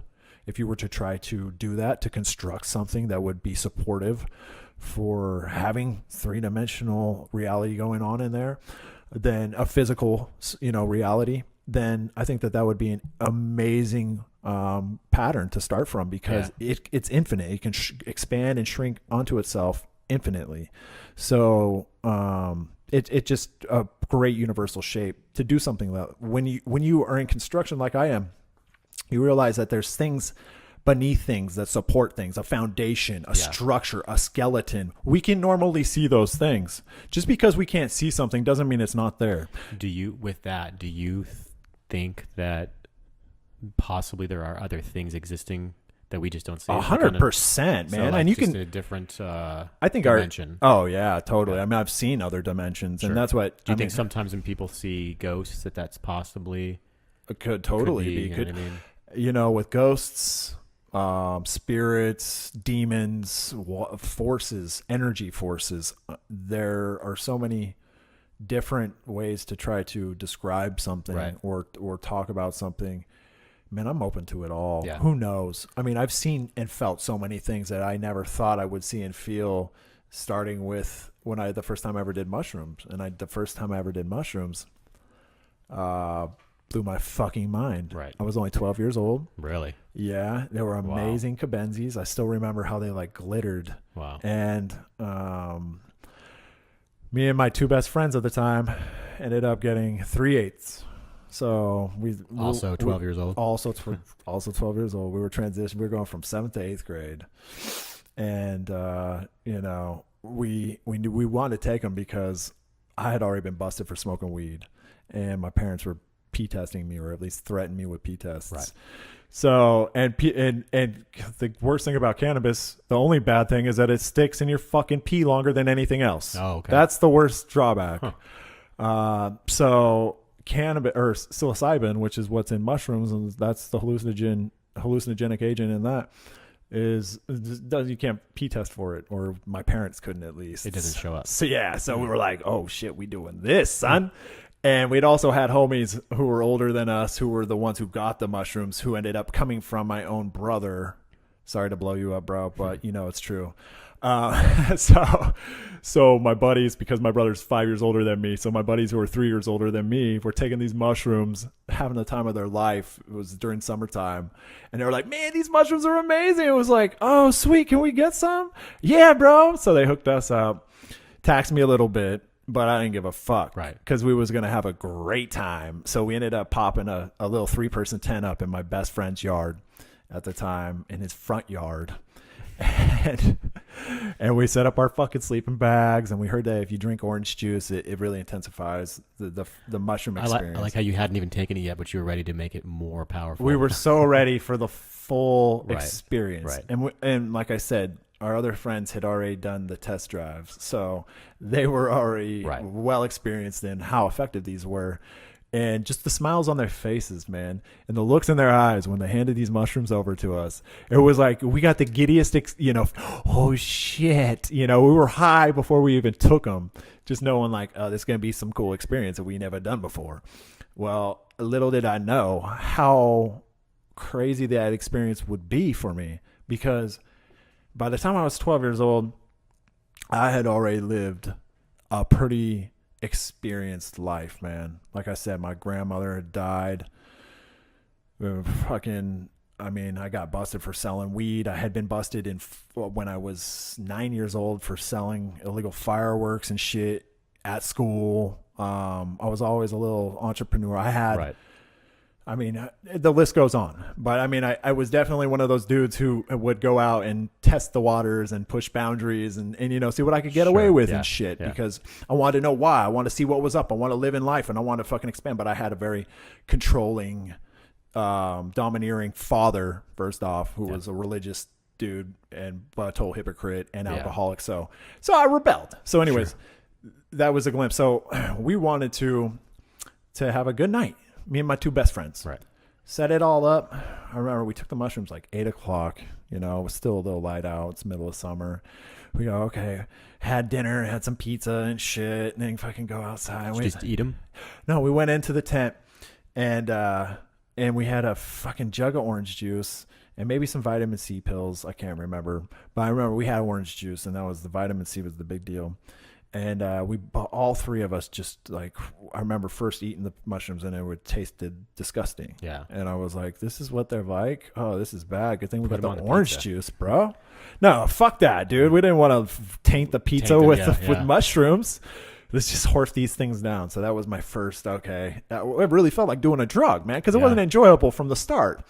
And this powdery taste it had in my mouth, kind of like, it was like a weird hollow stemmy thing, and the spores I could like taste and shit, and it had this funky chewiness to it, and I was just like, man, this better be fun. And they were my 2 best friends, so we were already, I hung out with these guys most of the fucking time. Back in the day, we didn't even have cell phones, so it's like you just hung out. If you had homies and it's summertime, they're at your house or you're at their house, and you just fucking chilling or playing video games or watching MTV or whatever the fuck it is. Or then you go swimming and you just spend time together. And that's how it was, you know? You didn't fucking have, the big thing was cell phones, It's so weird. So we're just chilling in a tent talking and stuff, and didn't know how long it was going to take for him to kick in. We're like, oh, fuck, man. How long? What happens now? Oh, dude. And then my buddy was like, I remember my one buddy being like, okay, so it'll probably take like a half hour and something. I was like, okay, they say it'll probably take like a half hour. And we're like, oh, okay, cool. Well, let's just hang out and talk. And we might have just been bullshitting for a little bit. And then all of a sudden, I felt my cheeks just start to like rise. And I was like, I think I'm smiling. And my buddies go, you are smiling.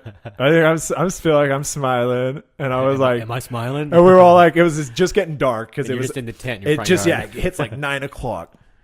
And it's dusk, and we're sitting in this tent. And it's fucking three teenage, well, not even teenage boys, you know, pre-teenage boys, fucking sitting in there. It's a steamy shit, you know, steamy, and we're just like fucking sitting on top of our sleeping bags, all crisscross applesauce style and shit, looking at each other like, wow, this is weird, man. And on my body started tingling all over me, like little electric bumps. And I was like, man, this is so different. And they just kind of started echoing the same thing. Wow, man, I'm feeling it. Like, well, we started peaking at the exact same time because we took them at the exact same time. Before we knew it, we were like freaking out about how awesome the feeling was that we were feeling. Right. But we weren't even saying shit.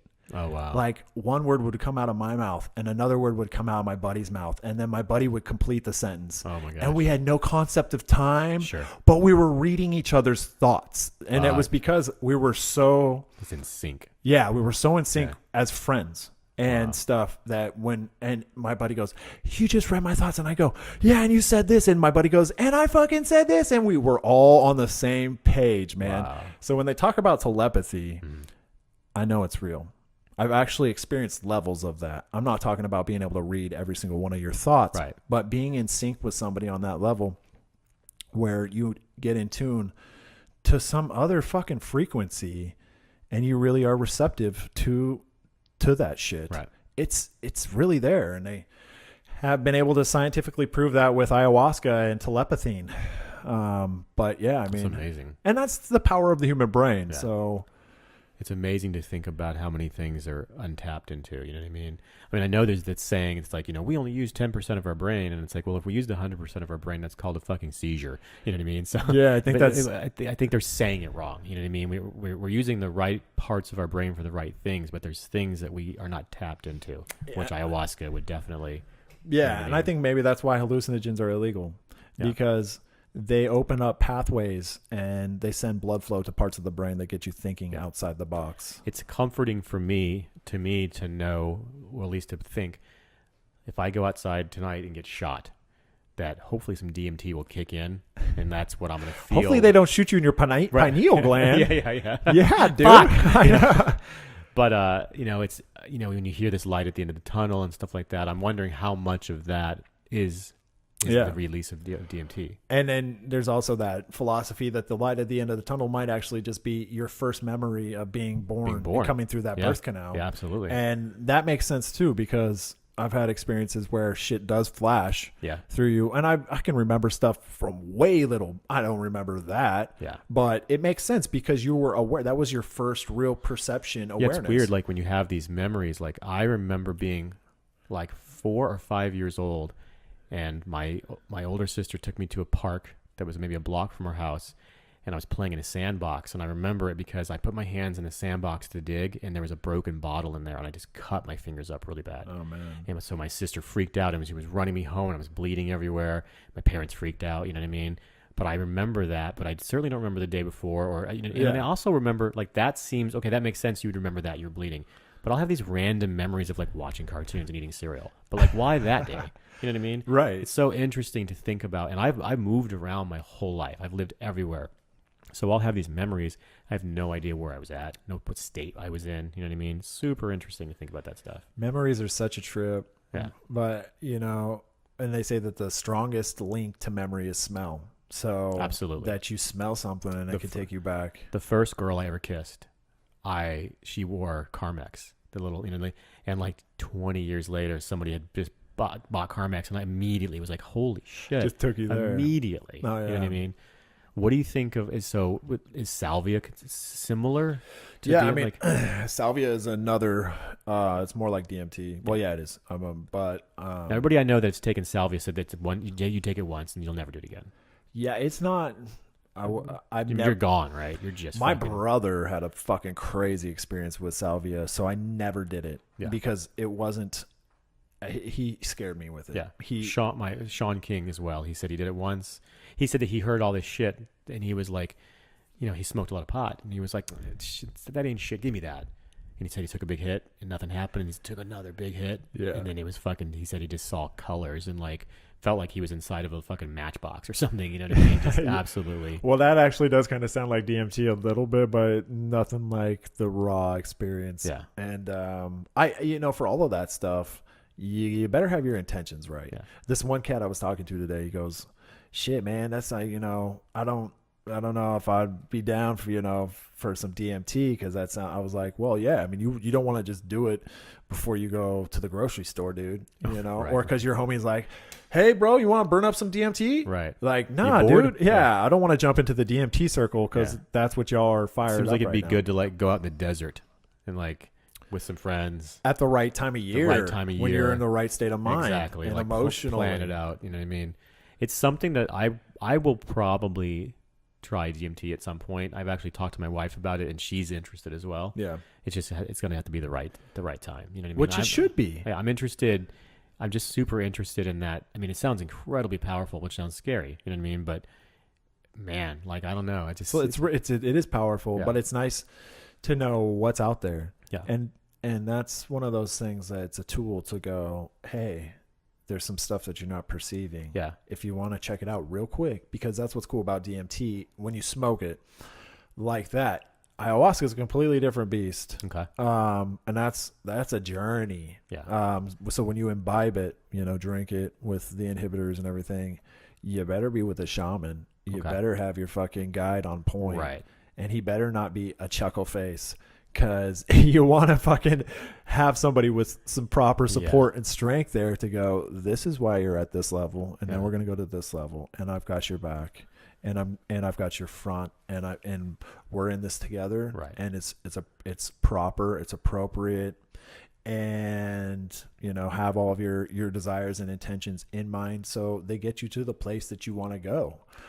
Now, would you ever be able to smoke a certain strain or an amount of marijuana to get even close to that? Fuck yeah, dude. Yeah. Well, not like to DMT, but to really to fry. Yeah. I mean, shit. Marijuana is a hallucinogen. It's on the most minor end of the spectrum, but it's classified as a hallucinogen because THC is very powerful when concentrated. I mean, I had a hallucinogenic experience with an edible that one of my buddies gave me because he was like, bro, you buy a ton of edibles. This guy, bless his heart, owns a dispensary. And he thought he was doing me a solid by giving me some stuff to try out. Well, normally I'm super cool being a guinea pig. And these little eensy weensy pills looked so innocuous that I was like, sweet, thank you, man. Well, first off, it was sativa. And I didn't know. It was this strain called green crack, and it was BHO, which means butane hash oil. So it was raw hash oil. So it was hash. I'll just cut. We're talking about very concentrated hash in pill form. And I remember specifically what I had for dinner. I had a whole rack of ribs because it was my cheat day. and I was hungry as fuck, and I had some potatoes, some like Texas potatoes, and some cornbread, and I ate that fucking pill right after I ate that stuff because I didn't know what it was going to do, and I was like, okay, Shane probably didn't do me too dirty. Let me just take this little eensy weensy pill. He gave me 4. I took 1, and that pill ruined my night. Really? It took like 2 hours, not an hour and a half. And I'm sitting there, I'm like sitting in my recliner and watching. It took that long. It took an hour and a half. Really? I didn't even know what the fuck was going on, man. Wow. That's what was so shitty. And I grilled my boy about it later on. What the fuck you give me, man? He go, some green crack. I'm gonna fuck you, dude. Green crack. How you giving me BHO of green crack and without a warning pill? Or a warning label. So anyways, I sat there, I was sitting there watching whatever the fuck I was watching, and my mouth just started getting juicy. And I was like, I don't feel so good.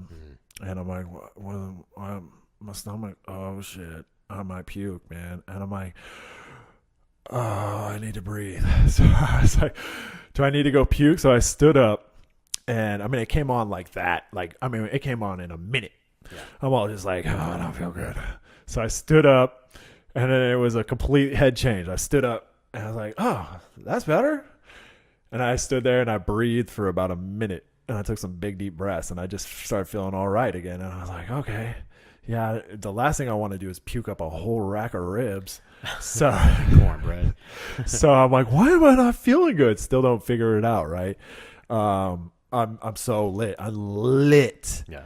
And when you're that lit, and when you're like getting into that hallucinogenic realm, like your heart's beating a mile a minute, your brain's freaking out, like time's stopping and shit. You're like, am I breathing?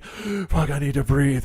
Oh, fuck, breathe. Oh, I might puke, breathe. You know, I'm way too high. And I'm just sitting in my own fucking living room, bro. Right. What the fuck's going on, man? So I'm like, did I get food poisoning? Oh my God, this is the worst record I ever in my life. Right. Oh, fuck, I better call 911 while I can.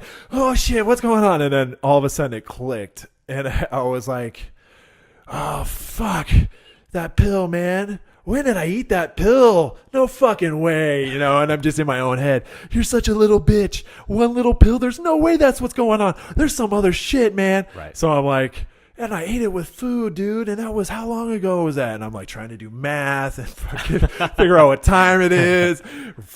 Really think if I'm going to puke, if I can make it to and all of a sudden I'm just like, just breathe, bro. You're okay. It was just a really strong hallucinogen. And I was like, man, I haven't been this high in a decade. Wow. And I hadn't been because I didn't One expect to be. Yeah.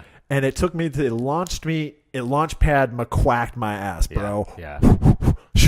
Into the fucking 99th fucking cloud, man. Wow. And I went to Shane. I said, what the fuck was in that pill, bro? And he was like, it was some green crack BHO. I was like, that was raw BHO. You didn't throw no CBDs in there or nothing. No Harley Sue, no Canna Sue, no Sue, nothing. He was like, no, was it too much? And I was like, much too much, bro. I fried my balls off. I thought I was going to puke, man. I ended up getting juicy mouth. Wow. And he apologized. Thank God. He said, thanks for being the guinea pig. It's funny that, you know, because you smoked so much prior to that too, that I'm sure that was just like the fuck. And I ate a ton of, I mean, I'm an experienced edible dude. You know, the edibles thing, you know, I go to all these tattoo conventions and people always give me stuff. Really? Just constantly. They're like, hey, you want to, and I'm just like, I'm a nice guy. So I'm like, sure, you know what I mean? Was it just like a cookie or something? Yeah, like what? And so one day, this one guy he's like, hey, I got something for you, and he brings over, and it's like lifesavers. You know what I mean? Oh, sweet. And I did put it in my pocket, didn't even think anything of it. And then the booth next to me, there was this real cute girl, and she was like, hey, you got any weed?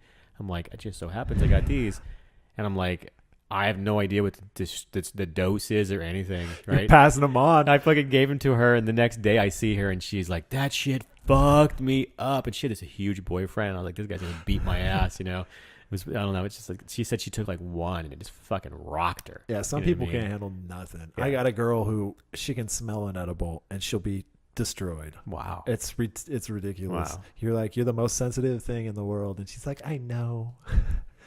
Wow. But I like that about people. And then I'm the opposite, man. I mean, I'm keep trying to build my tolerance.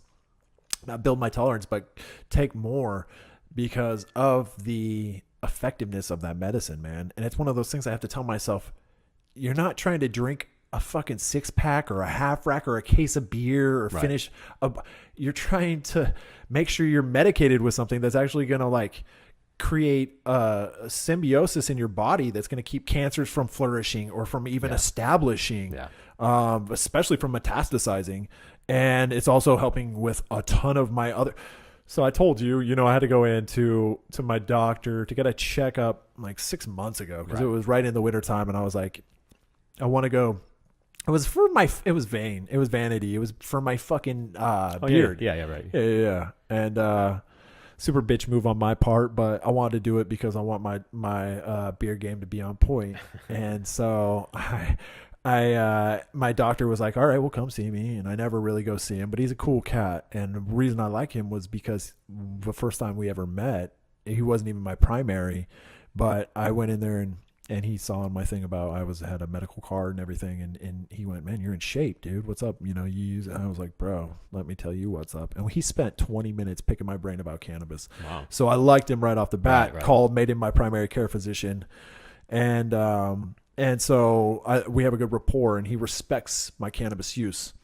So I went in there he was like, okay, well, we got to run you through the ringer, man. You know, we got to fucking to test you for, you know, STDs. Oh, you know, we'll give you this weird syphilis fucking whatever test and shit. I'm like, God damn, man. I thought that shit was gone, bro. I thought that died with some English king back a couple hundred years ago or something. No, dude, it's the sailors are bringing it back, man. So, okay, well, it's good to know. But, you know, they did this gambit of tests on me to see if they're like an immune system thing going on or what was up. Well, it's just this like, inflammation going on my skin, you know, was what the thing. And when my test results came back, it was no surprise. I'm a healthy as fuck. Nice. They were like, you almost too healthy. Nice. Your cholesterol's fucking amazing. Your cardiovascular's off the charts, which they tell me all the time. My resting heart rate, my breathing and stuff. I mean, it's just nice to hear, though. It's like, yeah. And guess what? I'm a huge stoner. Right. I'm one of the biggest weed advocates you're ever going to meet in your life. I consume the fuck out of it. And I could help educate you about what's good for you, too. That's cool that he was, that he was interested. He was smart enough. Exactly, dude. Because as a doctor, you learn these, you learn all these things a certain way. You know, the guy, Jason Fung, who wrote the Diabetic Code book, he starts off with saying that when he heard about fasting, he was like, you're fucking stupid. It's, he fought against it as well. Right. Now it's his whole life. Well, I mean, he educates people. As we were talking about with the cancer thing, not having nutrition is probably one of the most harmful things of of the cancer recovery thing and trying to fight cancer. But we're not talking about fasting when you need nutrition. We're talking about fasting when you have an abundance of calories already stored up, or if you're just trying to get that rejuvenating process started, get that human organ. In the 60s, there was an experiment, one man, this is going to sound insane, but you can look this up, it really happened, 427 pounds. And that's how much he lost? How much he weighed. Oh, yeah. His team of doctors was looking for somebody, and he volunteered to fast for a year. It ended up going 1 year and 17 days. He would take a shit every 50 days. He lost 287 pounds. Or no, 257 pounds. Sorry. Okay, yeah. Lived till he was 98. Only put back 11 pounds on. Totally healthy. That at the time, the rest of the world was like, he'll die in 30 days. So not that I'm in any way advocating fasting for that fucking long, but he had the fat reserves to live on. He had energy. He had food. You know what I mean? There's pictures of him breaking the fast. He had a hard-boiled egg, and they're like, "How do you feel?" And he's like, "I'm pretty full." I could only imagine what that would feel like, and especially taking that shit, dude. Yeah, like that had to have been a slippery mix. Oh, you know what I'm saying? Yeah, every 45 to 50 days. And my numbers are probably a little bit wrong, but it's real close to the weight. Anything close to that, over 400 pounds lost. Well over 200 pounds. So he lost over half of his weight. Yeah. And I think it was like definitely in his 90s. I think he was 98, and this was like back in this is a while ago. So this one old dude guy interviewed on some bullshit I saw probably 5 years ago, but it stuck with me because he was like 100 years old and in shape, like in good shape. Right. Looked like he was probably 75, maybe 80, but he was 100. Right. And they said, "What's your secret?" Fucking typical reporter question. Mm-hmm. Wait, can you tell us what your secret is? Right. Well, he goes, "Well, I eat a small dinner and I don't eat anything after that. So most people eat way too much." Yeah. We're taught six meals a day a lot too. You know what I mean? Yeah. So. Well, for us, I mean, if we're only eating in an 8 or 9 hour window, I mean, fuck, man. If I could eat 6 times, that'd be amazing. Right. Because that's like eating every fucking hour, right, every hour and a half. Which is hard as... I think people just take that information wrong and just eat the fuck out of stuff 6 times. Well, yeah. Oh, that's what they say. And, I used to think that too. Like, I would try to eat at least 4 times a day.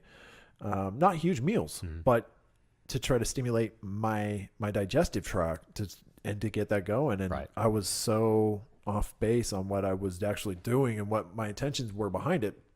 Because I was like, okay, I'll elongate my eating period to get those more meals in. They'll be smaller and they're healthy, but I'm going to do that because that's the best way to digest and maintain a level of nutrition.